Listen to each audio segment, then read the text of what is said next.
Bismillahirrahmanirrahim. Assalamualaikum warahmatullahi wabarakatuh.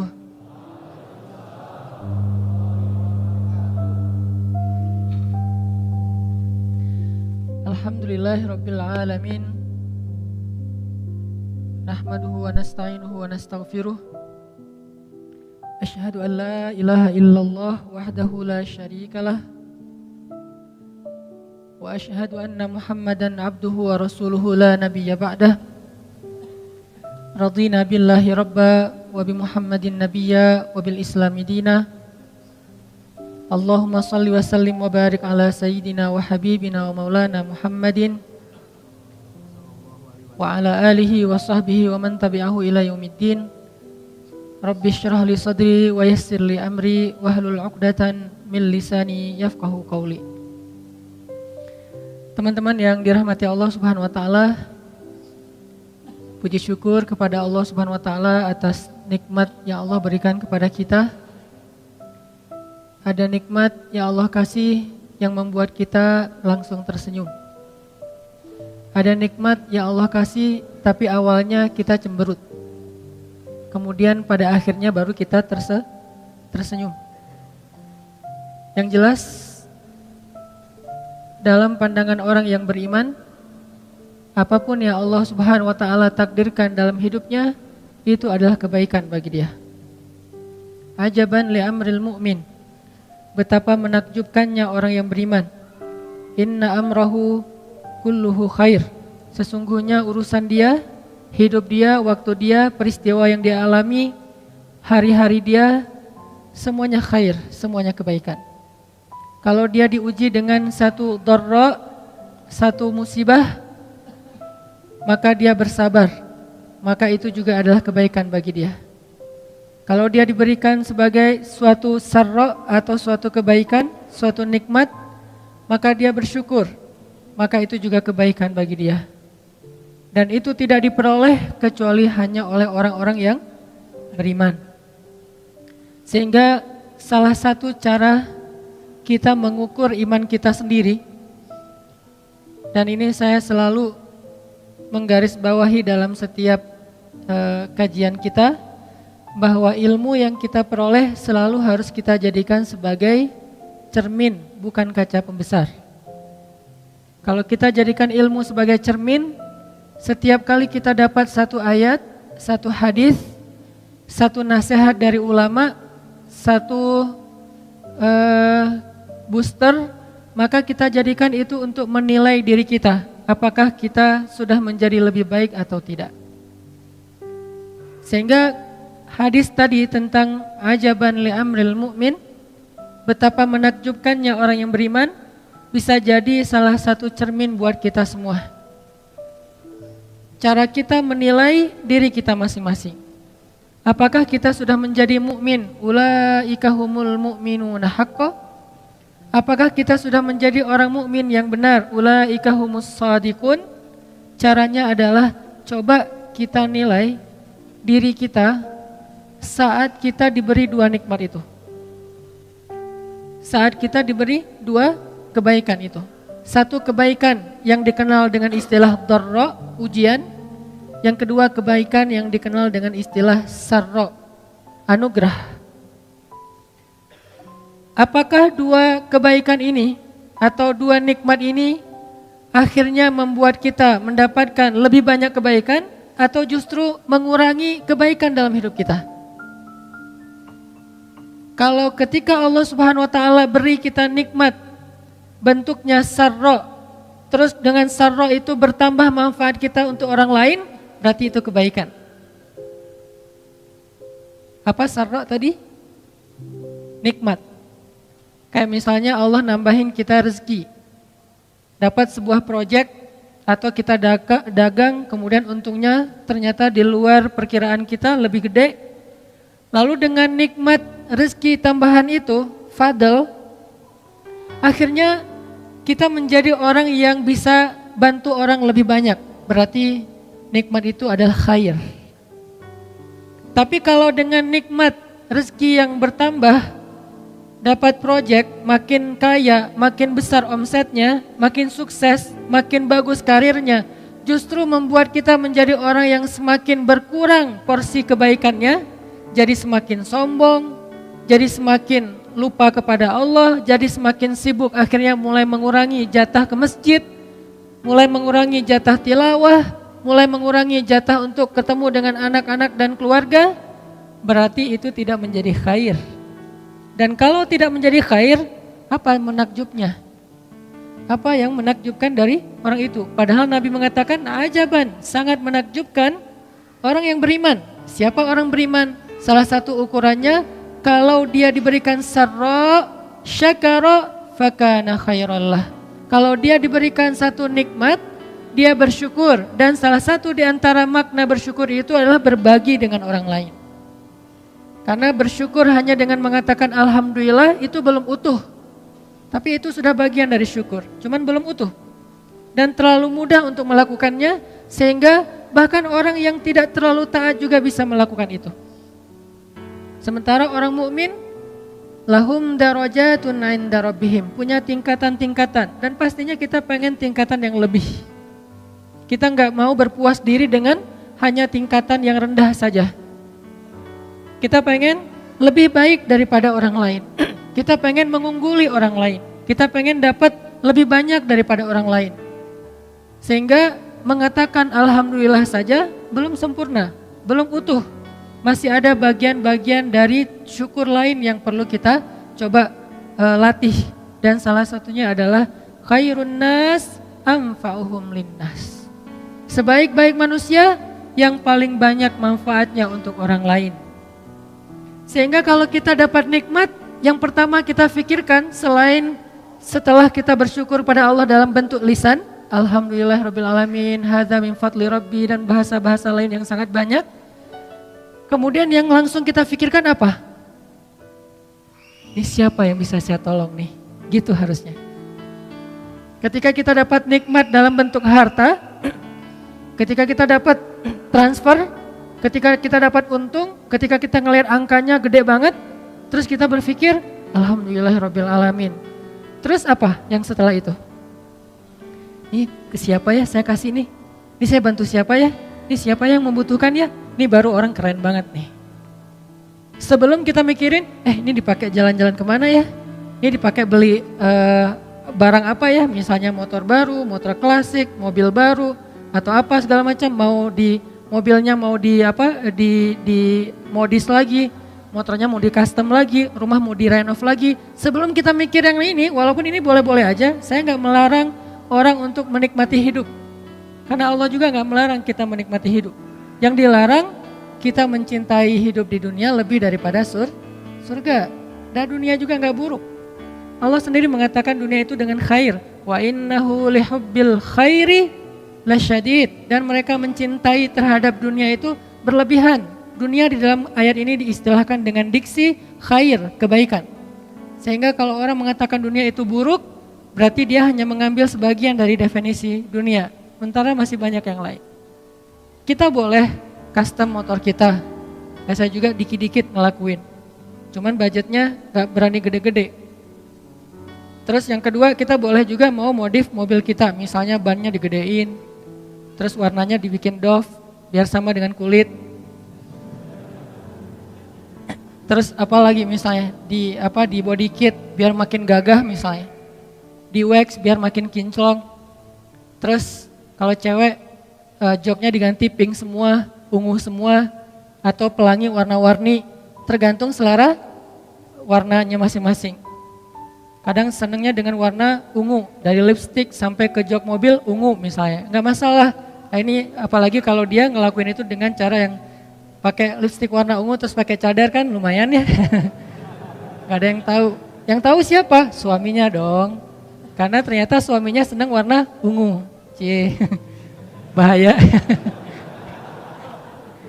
Jadi teman-teman gak masalah, cuman sebelum kita mikirin yang itu, biar lebih keren lagi nih, coba mikirin pas kita dapat duit, kita dapat rezeki, kita dapat harta, kita mikir siapa yang bisa saya tolong ya. Kalau perlu kita nyari, kayak kita browsing, kayak kita stalking, kayak kita kepoin, aduh gak tega nyebutnya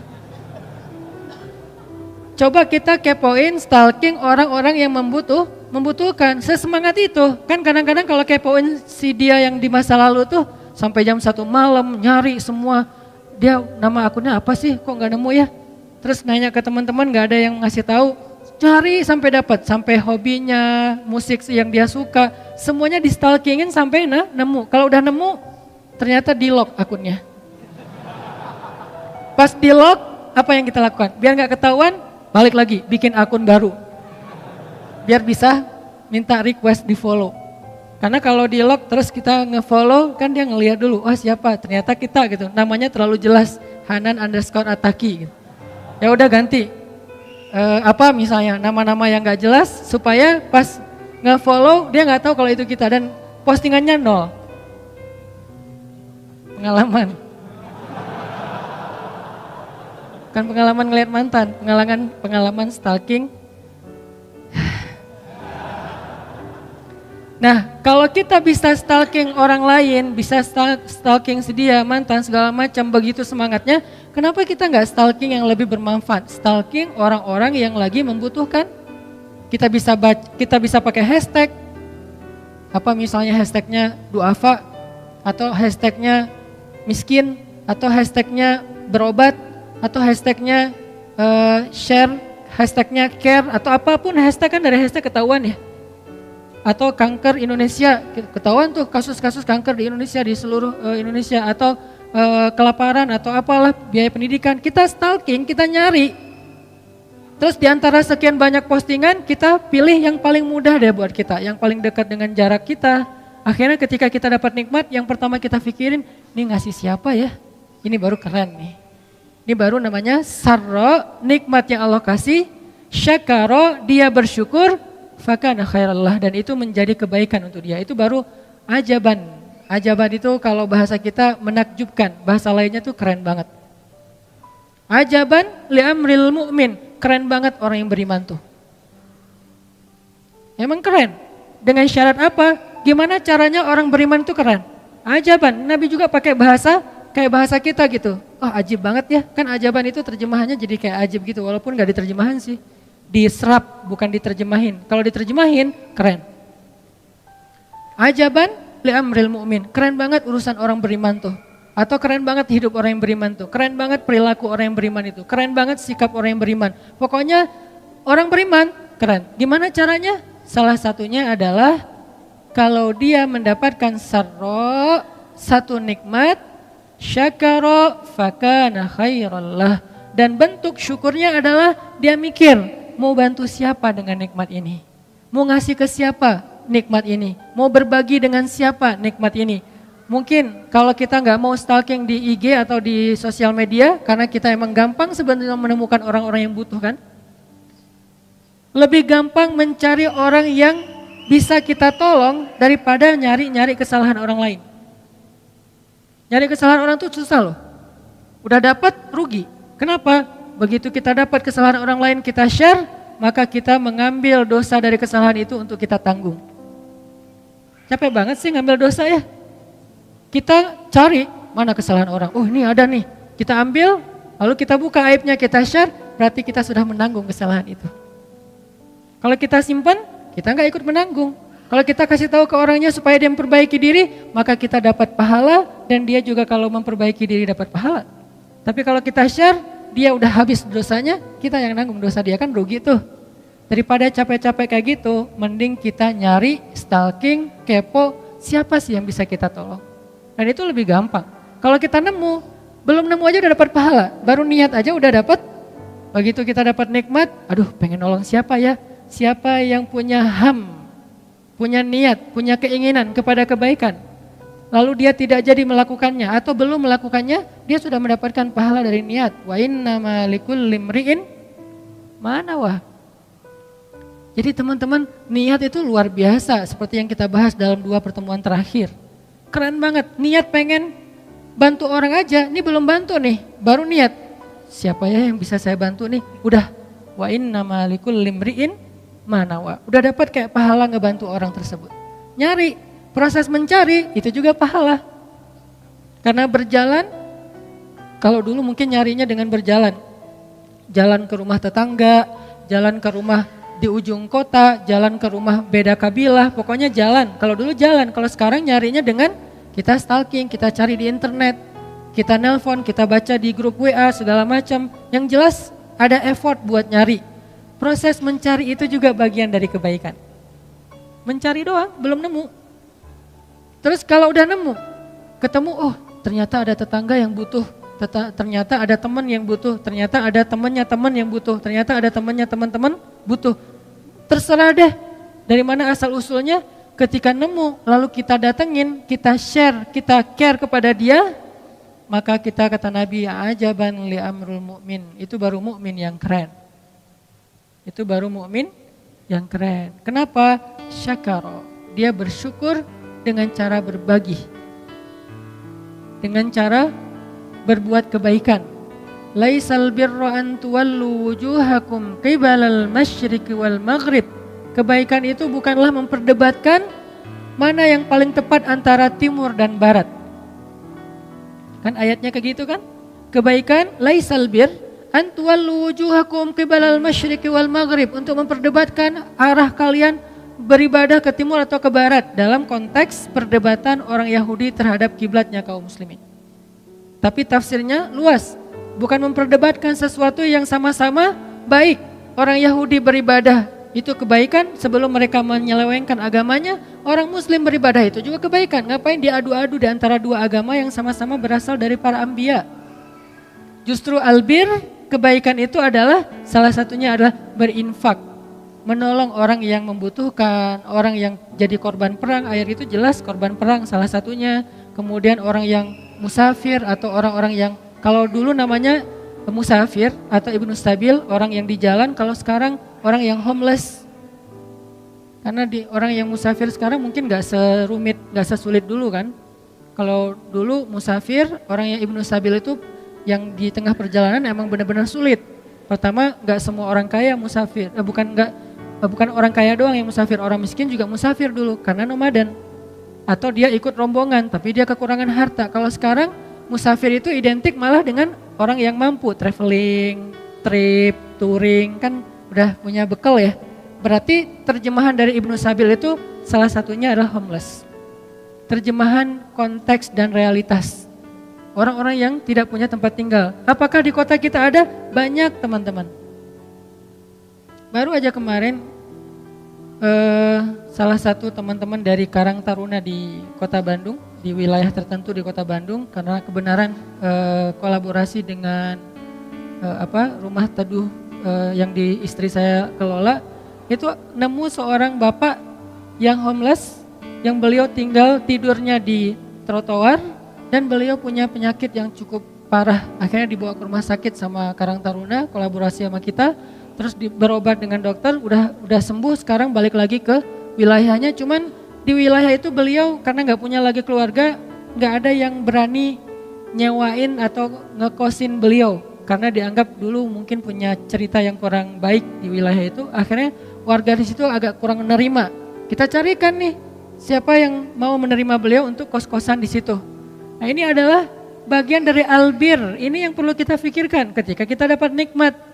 Betapa egoisnya orang yang ketika dikasih nikmat oleh Allah cuman mikirin diri sendiri. Mau jalan kemana ya, mau makan apa ya, mau trip kemana ya, mau touring kemana ya, mau traveling kemana ya, mau jajan apa ya, beli apa, mall mana. Oke, ini gak masalah, tapi ini next setelah yang kedua tadi. Pertama alhamdulillah, sujud syukur kalau perlu. Yang kedua adalah mikirin ke siapa kita bisa berbagi. Yang ketiga baru mikirin diri kita. Lagian Allah gak minta 50% untuk dibagi, enggak. Kalau mau ngasih zakat ya 2,5, kalau mau ngasih lebih dari itu atau yang bentuknya sedekah tidak ada batasan, walaupun idealnya jangan lebih dari sepertiga, maksimal sepertiga dari harta kita karena ada hak anak dan istri. Jadi Allah gak minta banyak sebetulnya, kita kasih 1% juga Allah udah menghargai banget. Kita kasih 0,5% Allah hargai banget, kita kasih 10% Allah lebih hargain lagi. Tapi kita harus mikir, ketika kita dapat sarro, satu nikmat, siapa yang bisa saya tolong nih dengan ini? Makanya coba teman-teman kita baca lagi ayat ini sambil kita renungkan. Firman Allah Subhanahu wa taala, di dalam surat Al-Baqarah ayat 177. Coba kita tilawah ayat ini, mudah-mudahan ini jadi booster buat kita bersama. Surat Al-Baqarah ayat 177.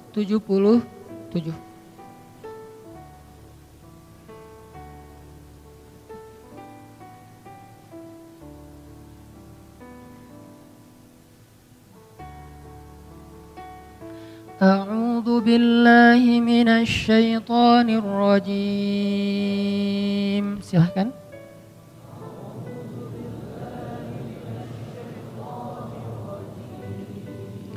Bismillahirrahmanirrahim.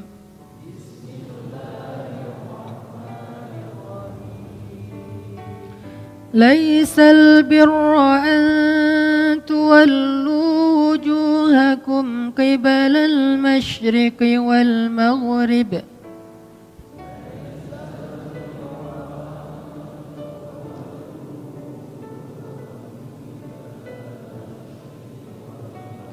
ولكن البر من آمن بالله واليوم الآخر والملائكة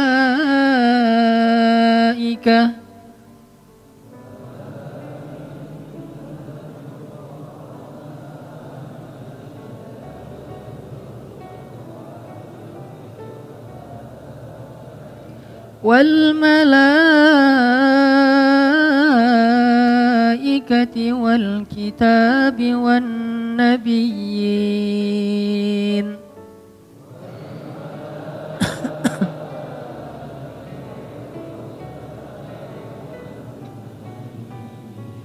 وآتى المال على حبه ذوي القربى واليتامى والمساكين وابن السبيل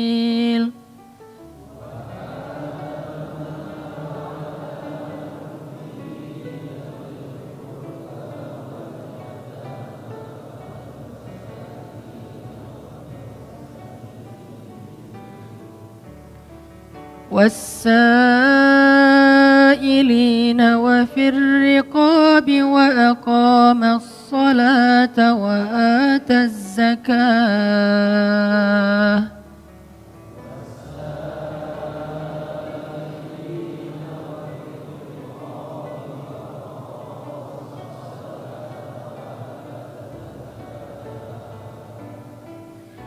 والموفون بعهدهم إذا عاهدوا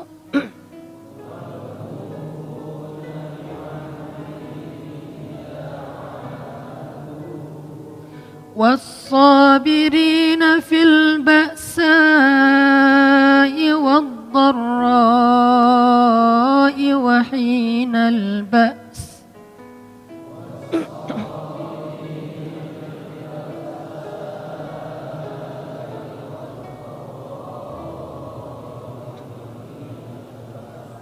أولئك الذين صدقوا وأولئك هم المتقون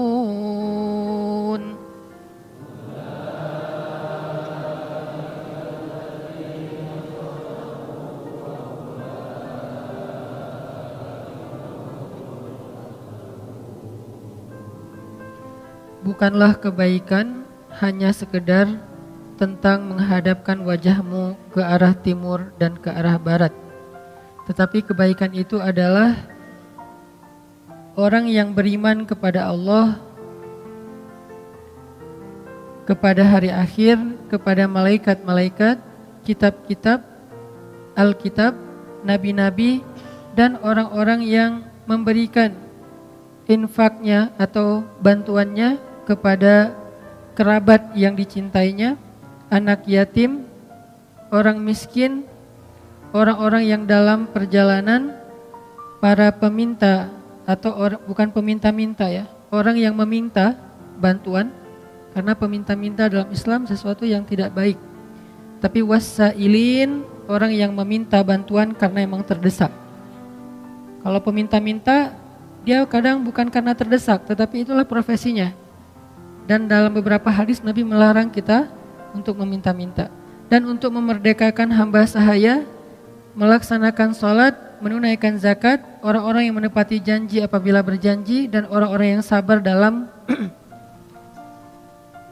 dalam kesulitan, dalam penderitaan, dan dalam peperangan. Mereka itulah orang-orang yang benar dan mereka itulah orang-orang yang bertakwa. Jadi kalau kita mau melihat benarkah iman kita, salah satunya lihat di dalam ayat ini. Bukan soal tuwallu wujuhakum qibalal masyriqi wal maghrib. Bukan hanya masalah perdebatan mana yang benar, mana yang salah. Padahal dua-duanya orang yang melaksanakan ibadah. Kan ini konteksnya orang Yahudi yang suka mempermasalahkan ibadah orang yang beriman. Sehingga kata Allah bukan itu intinya. Tapi inti dari albir, orang yang baik adalah satu iman pastinya. Karena tanpa iman semuanya menjadi bergugur. Iman dijelaskan dengan terperinci. Kemudian wa'atal mal, dan memberikan hartanya berarti share. Inilah mukmin yang sebenarnya. Jadi ketika kita dapat kelebihan rezeki, bahkan bagi orang tertentu kadang-kadang dia enggak hanya nunggu sampai rezekinya berlebih baru dia share. Asalkan dia dapat rezeki, dia share. Inilah ansor. Inilah ansor. Dan itulah yang menjadikan ansor itu sangat dicintai oleh Allah Subhanahu wa taala. Sampai Allah menyebutkan mereka bersama muhajirin di banyak ayat. والسابقون الأولون من المهاجرين والأنصار والذين اتبعوهم بإحسان رضي الله عنهم ورضوا عنه. Allah ridha kepada mereka dan mereka juga puas terhadap nikmat dari Allah. Dan kalau kita baca perbandingan ayat, karena memahami satu ayat nggak cukup dengan satu ayat. Kita coba bandingkan dengan ayat yang lain, komparatif. Ternyata di dalam banyak ayat Al-Quran, ketika Allah bicara tentang Ansor, yang Allah angkat dari orang Ansor itu bukan jago ibadahnya. Walaupun mereka hebat dalam ibadah, tapi bukan itu yang Allah angkat. Bukan karena mereka adalah orang-orang yang paling bagus dalam pemerintahannya, karena pemerintahan diberikan oleh Allah kepada muhajirin. 4 khalifah setelah Rasulullah SAW, 4-4-nya muhajirin, bukan orang Ansor. Abu Bakar, Umar, Utsman, Ali, muhajirin semuanya. Terus apa kelebihan Ansor yang Allah angkat di dalam Al-Quran? Kelebihan Ansor yang Allah angkat di dalam Al-Quran itu adalah sifat mereka yang sangat karim, jawad, orang yang sangat dermawan. Orang yang sangat care kepada muhajirin, kepada orang yang membutuhkan, orang yang senang berbagi. Itulah sifat Ansor yang Allah angkat di Al-Quran. Setiap kali kita baca cerita tentang Ansor, rata-rata kita akan menemukan kalimat tentang berbagi, kalimat tentang membantu orang lain, kalimat tentang empati, kalimat tentang ra'fah dan rahmah.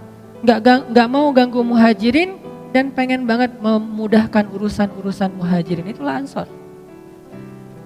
Salah satu contohnya, ini spirit buat kita ya, bahwa kalau pengen bantu orang, kadang-kadang gak harus nunggu kita kaya dulu. Kalau saya sih ngelihatnya, ini angle saya nih, bantu orang itu jangan tunggu kaya, tapi kalau pengen kaya bantu orang, gitu maksudnya. Kalau menurut saya nih, bantu orang jangan tunggu kaya, kalau pengen kaya bantu orang.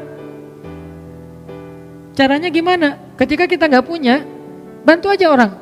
Bapak, apa yang bisa saya bantu? Saya punya utang. Ya udah, Bapak tunggu, nanti saya akan coba bantu Bapak. Kita punya uang? Enggak. Allah yang akan kirimkan uang untuk dia lewat kita. Dan biasanya kalau dikirimkan ada uang ongkosnya ya. Kayak kita ngirim barang teh, gitulah ya. Nanti tunggu di endorse. Kita misalnya nunggu ngirim barang nih. Gak apa-apa deh infak dengan kata-kata gosen misalnya. Kita ngirim barang lewat gosen, ada biayanya gak ada? Ada kan, cost delivery-nya kan? Misalnya kalau dekat sebutlah 5.000, 10.000, 15.000. Allah juga memberlakukan hal yang sama kepada kita teman-teman. Dan bayaran Allah lebih gede daripada bayaran manusia. Nah kita kan kadang-kadang di aplikasi itu juga milih. Kalau cash segini, kalau pakai saldo yang udah ada di situ lebih murah kan? Kita milih yang mana? Yang lebih murah, itulah sih kita sifat manusia. Kalau Allah ngasihnya yang paling gede. Yang ngasih Allah, tapi yang dapat manfaat adalah kita. Bukan orang itu doang. Jadi kalau kita pengen, dalam tanda petik pengen digaji sama Allah, bekerjalah kepada Allah. Kan banyak orang yang nyari kerja nih, bagus. Dan itu bagian dari ikhtiar. Tapi jangan lupa, cari kerja juga ke langit.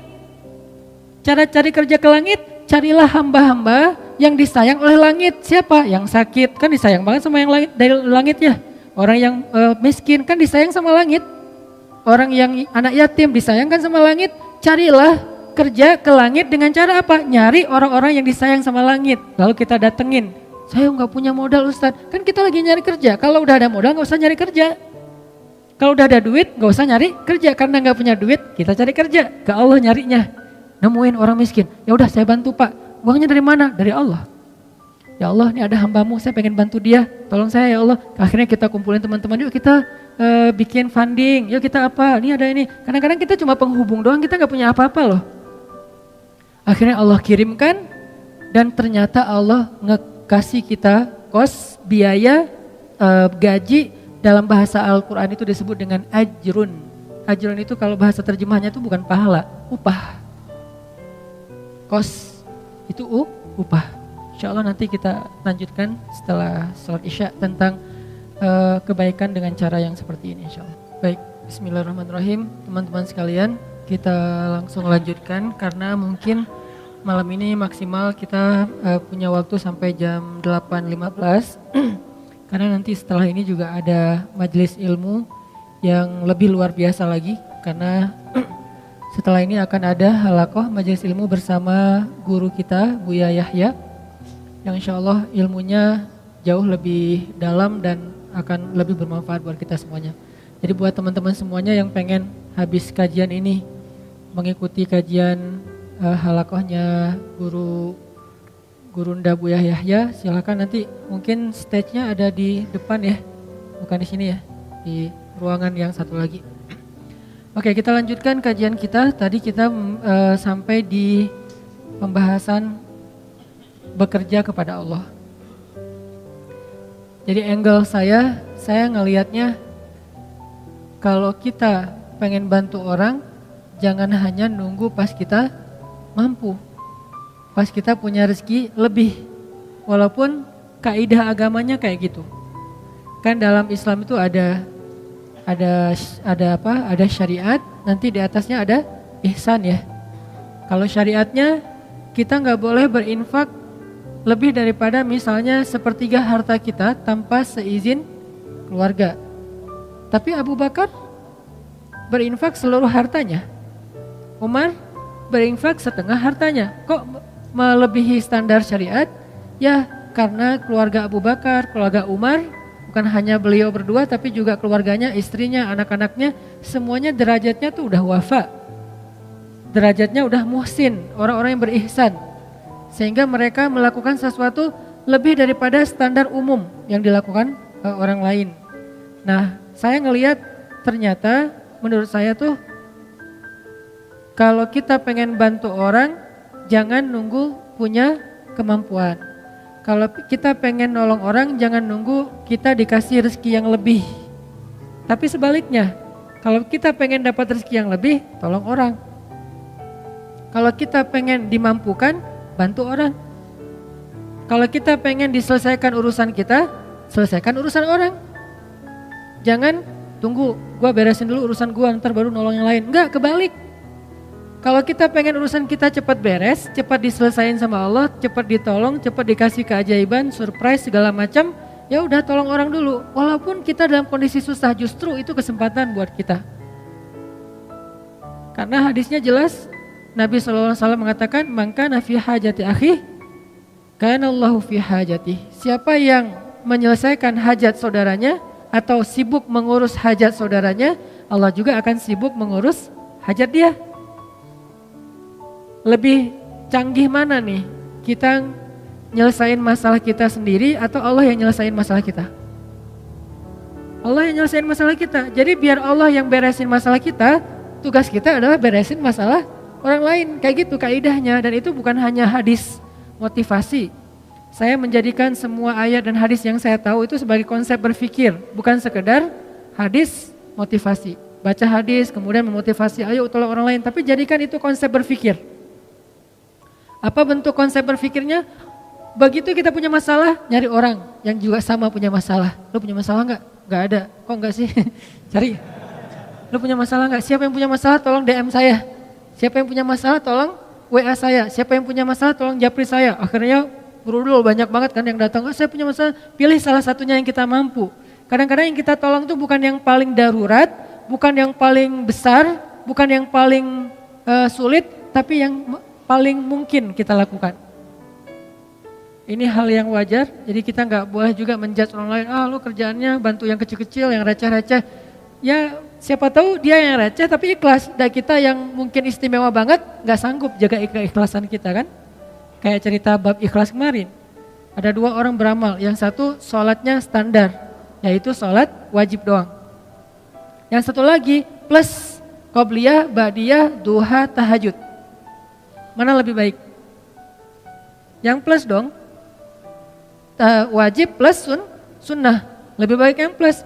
Tapi kadang-kadang yang plus ini ujian keikhlasan, ujian rianya juga lumayan luar biasa. Kalau yang standar, apa yang mau diriain? Kayak hafalan Al-Quran. Yang satu hafal trikul. Yang satu lagi hafalnya Al-Baqarah, Ali Imran, An-Nisa, Al-Ma'idah. Wah, setengah Al-Quran, 15 juz. Mana yang lebih utama? Pastinya yang lebih banyak hafalan. Tapi paling banyak hafalan justru ujian rianya lebih berat, lebih besar. Kalau dia baca Quran di dalam sholat, pasti dia akan diuji oleh setan, yuwaswis. Mereka pasti nggak bisa ngeralat kalau lu salah. Jadi tenang aja. Karena suratnya di tengah-tengah gitu. Dia baca ayat yang saya juga nggak terlalu hafal lah. Pokoknya di tengah-tengah Quran gitu ya. Contoh yang mungkin yang paling saya sering ulang tuh kayak surat favorit saya, surat Maryam. Wadhkur fil kitabi Maryam idzin tabadat min ahliha. Di belakang tetap diam. Idza tabadat min ahliha. Diam aja di belakang. Kenapa nggak hafal? Sama nih. Kan agak-agak yuwaswis tuh. Tuh kan bener. Susah emang surat itu, yang lain nggak pada hafal. Jadi biasa aja kali gitu. Dan makmum ini macam-macam karakternya. Dan jadi ada karakter imam, ada karakter makmum. Imam kadang-kadang kayak gitu, caper gitu kan, baca ayat susah-susah, udah gitu mentok Al-Ikhlas. Idza tabadat min ahli qul huwallahu ahad. Imam. Makmum ada juga yang unik. Uniknya apa? Giliran ayatnya dia nggak hafal, diam. Giliran ayatnya yang semua hafal, semuanya benerin. Ayatnya misalnya standar lah ya. Amma yatasaalun 'anin naba'il 'azim. Serentak satu masjid. Alladzihum fi mukhtalifun. Wah, serentak semuanya. Kenapa nggak serahin aja di depan? Kan udah ada imam pengganti di belakang teh. Di belakangnya imam. Kenapa nggak dia aja yang benerin? Kenapa semuanya serentak satu shaf pertama hufaz semua itu, hafiz. Kebenaran suratnya populer. Kalau giliran suratnya sulit semuanya diam. Kenapa? Takut riya. Kenapa makmum pada diam? Takut riya, Ustadz. Jadi masing-masing punya karakter. Artinya jangan remehin. La tahqiranna minal ma'rufi syai'ah. Janganlah kalian meremehkan kebaikan sekecil apapun. Kadang ada teman kita kebaikannya itu sepele, cuman rapih-rapihin sendal doang depan masjid. Cuman meriksa keran doang yang kalau nggak terlalu rapat menutupnya dia rapat-rapetin. Tapi amal yang dia lakuin itu karena diremehin orang, jadi nggak ada peluang riya. Sedangkan kita, amal yang kita lakuin karena berpotensi dipuji oleh orang lain, berpotensi juga buat riya. Makanya buat saya sih udah lakuin aja apa yang kita mampu. Tolong orang semampu kita. Kalau mau lebih sedikit gambling, Karena kita yakin sama Allah, ya udah lakukan yang lebih berat daripada yang kita mampu.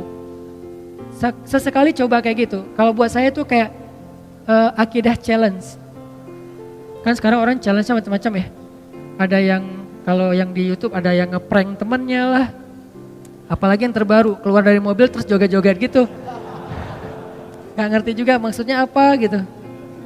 Ya terserah deh, itu mah ekspresi orang lah ya. Saya gak mau menjudge, yang jelas ternyata dalam Islam juga ada challenge-challenge yang keren gitu. Akidah challenge itu kayak gimana? Gambling dalam arti kita mengambil resiko, kita mengambil sesuatu yang menurut kita agak sulit, tapi kita berserah diri kepada Allah, itu kan keren ya. Salah satunya apa? Akidah challenge. Meninggalkan satu pekerjaan yang kita yakin itu gak halal, lalu kita mencari pekerjaan yang lain yang halal tapi gak yakin nemu apa enggak. Ini kan agak bertaruh kan? Nah, disinilah ada iman atau akidah challenge-nya. Dan dengan akidah challenge, akhirnya kita akan menemukan kebesaran Allah. Siapa yang pernah nerapin akidah challenge dalam hidupnya? Ibunya Nabi Musa. Ketika Allah mengatakan kepada ibunya, "Idz auhayna ila ummika ma yuha, an qadhifihi fit tabut, faqdhifihi fil yammi, falyulqihil yammu bil sahil, ya'khudhu aduwwul li wa aduwwullah." Itu berat banget loh. Ketika Allah berfirman kepada ibu Musa, "Hanyutkanlah bayimu ke sungai Nil." Supaya apa? Supaya dia nanti kemudian akan ditemukan oleh musuhku dan musuhnya. Kan berat nih.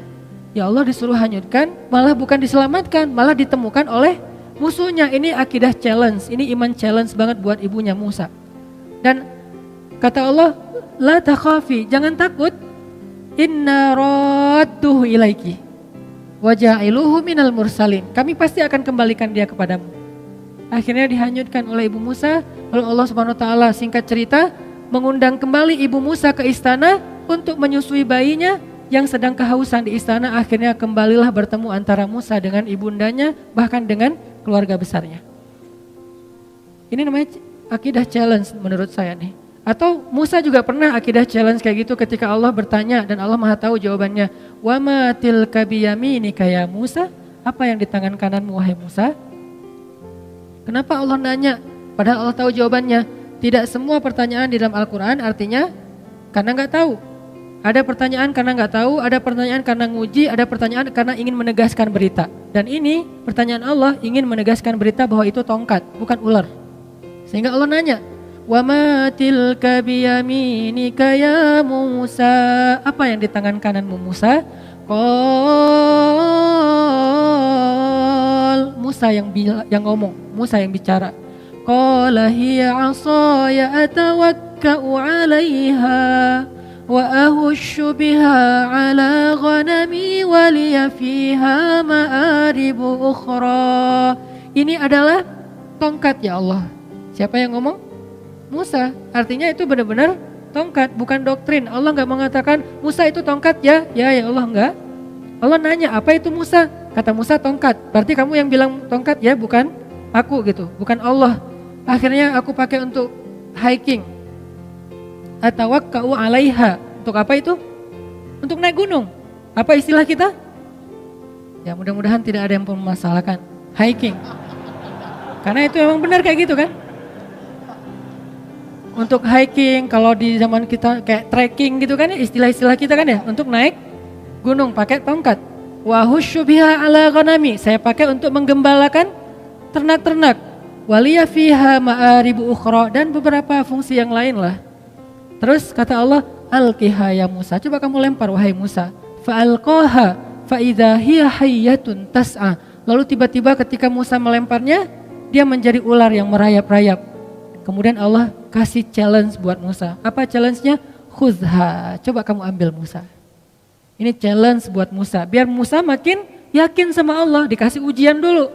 Khuzha la takhaf sanu'iduha siratahal ula. Gak usah khawatir. Berarti Musa khawatir. Karena Musa ngeliat, aduh ini ular dalam hidup Musa. Musa belum pernah megang ular. Sekarang disuruh pegang ular sama Allah. Khuzha.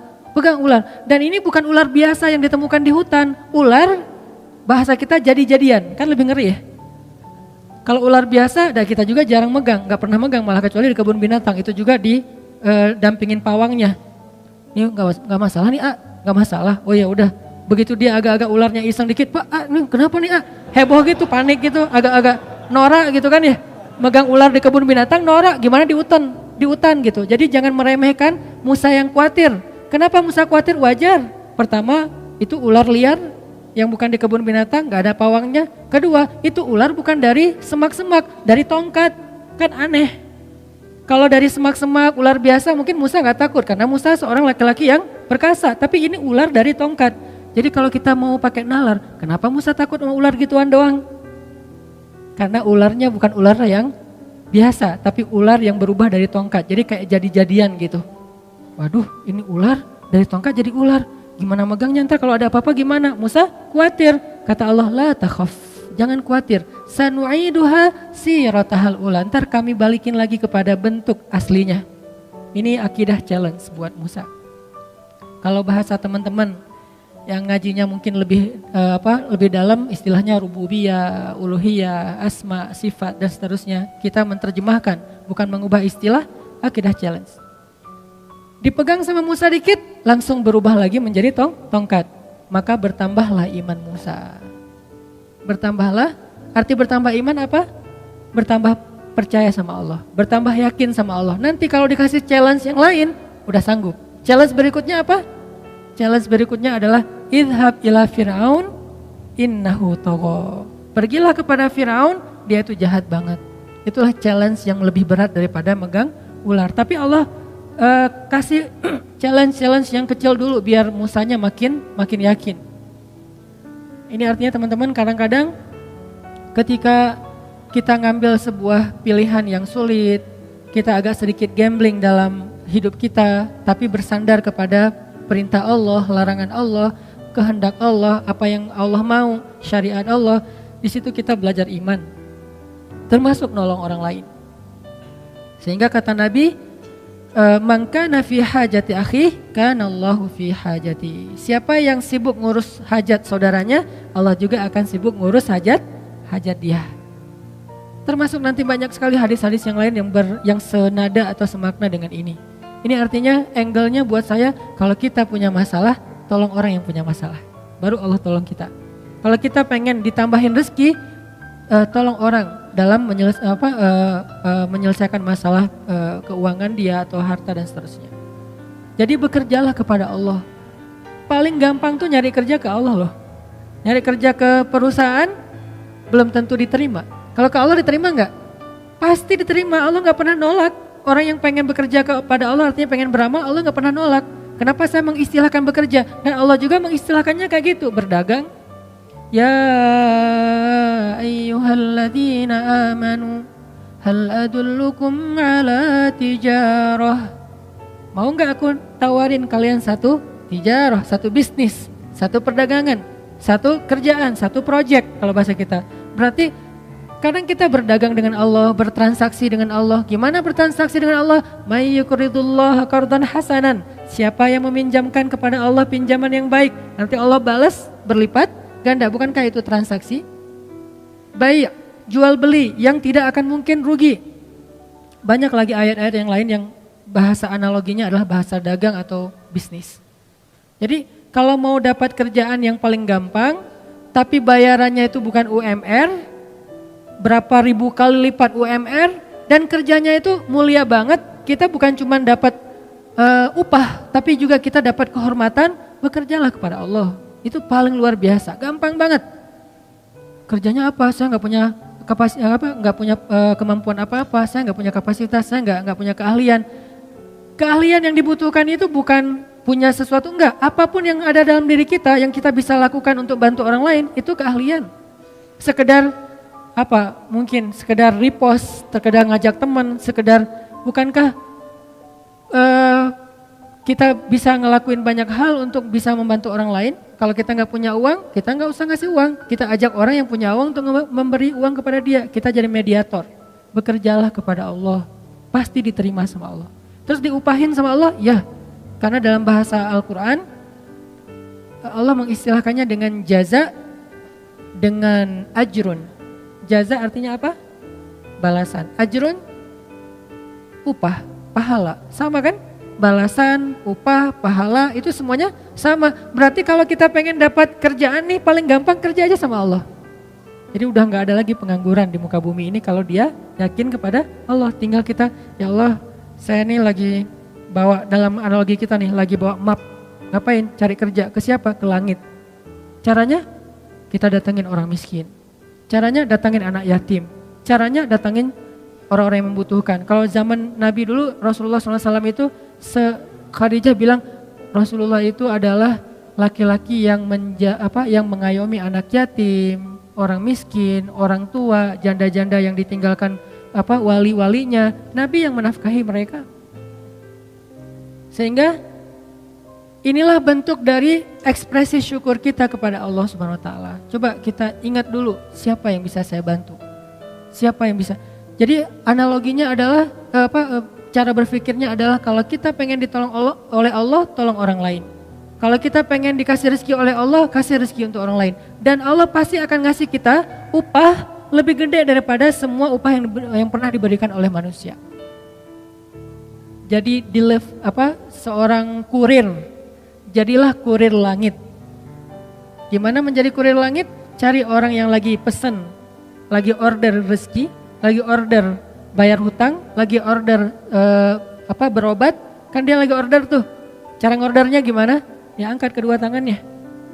Ya Allah, saya punya banyak hutang. Ya Allah, anak saya sakit.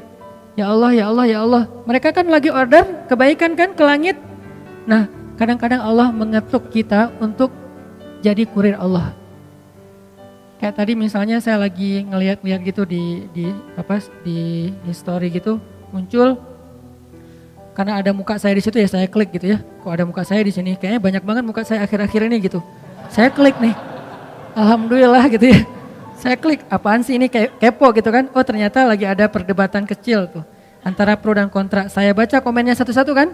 Di antara sekian banyak komen yang pro dan kontra, tiba-tiba ada satu komen yang agak-agak kurang nyambung sebetulnya.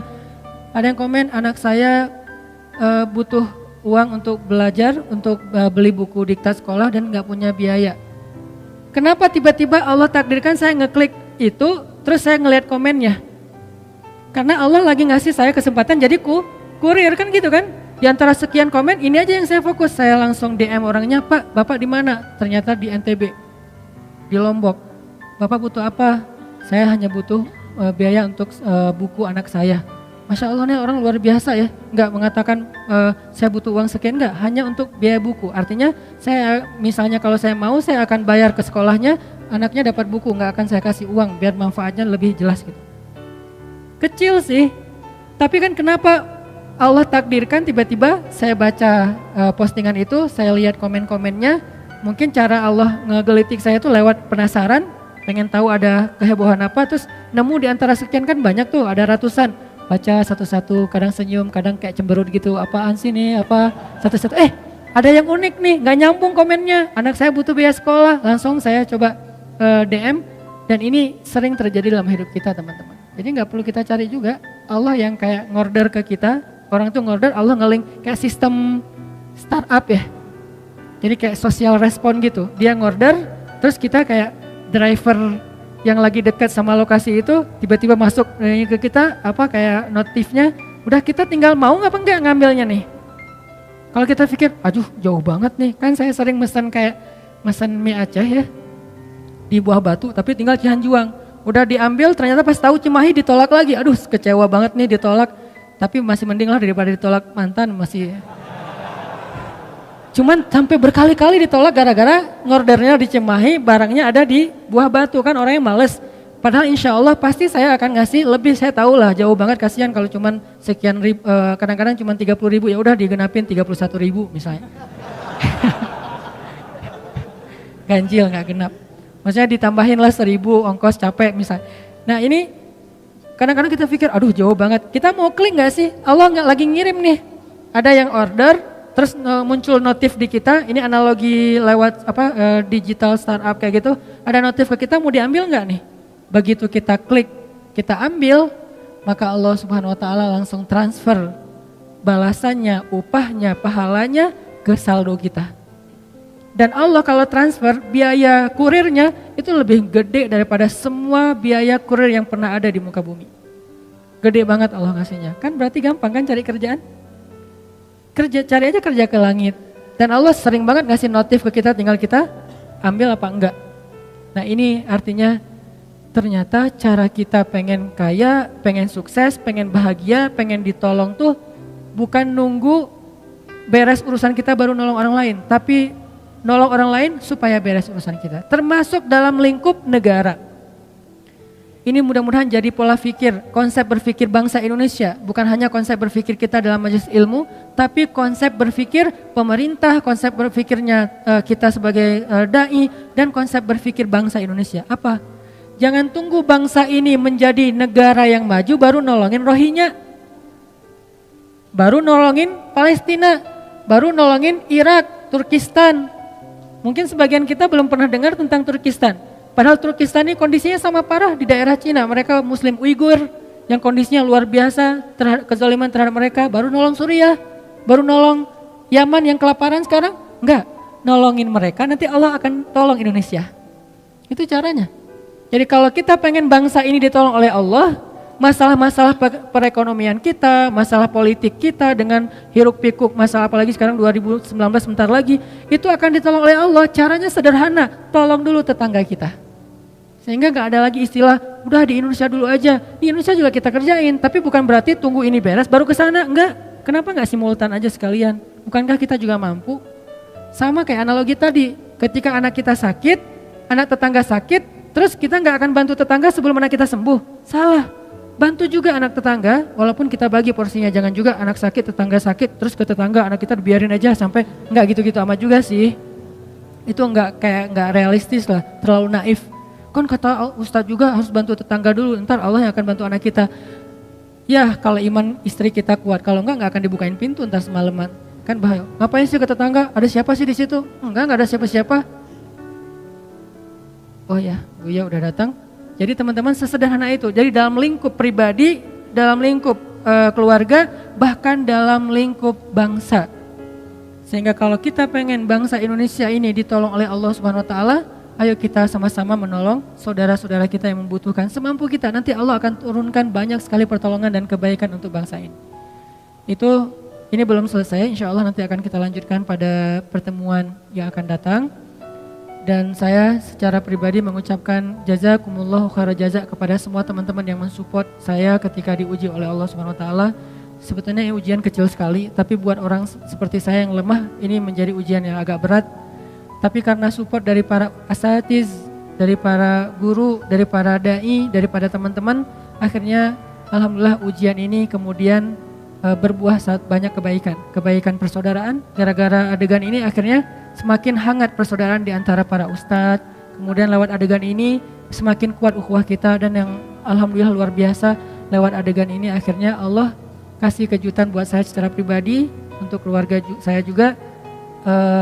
Anak laki-laki saya yang kedua atau anak yang kelima, yang insya Allah itu menjadi qurrata ayun dan menjadi kebaikan. Dan ini semuanya berkat doa teman-teman. Jadi jazakumullah khair atas supportnya. Saya respect banget sama teman-teman. Semoga kita selalu dijaga keikhlasan dan ketawaduan kita fi sabilillah. Barakallah. Kita lanjutkan dengan kajian guru kita Buya Yahya. Oh, ya di sebelah sana kan? Di ruang yang satu lagi. Oke, barakallah. Assalamualaikum warahmatullahi wabarakatuh.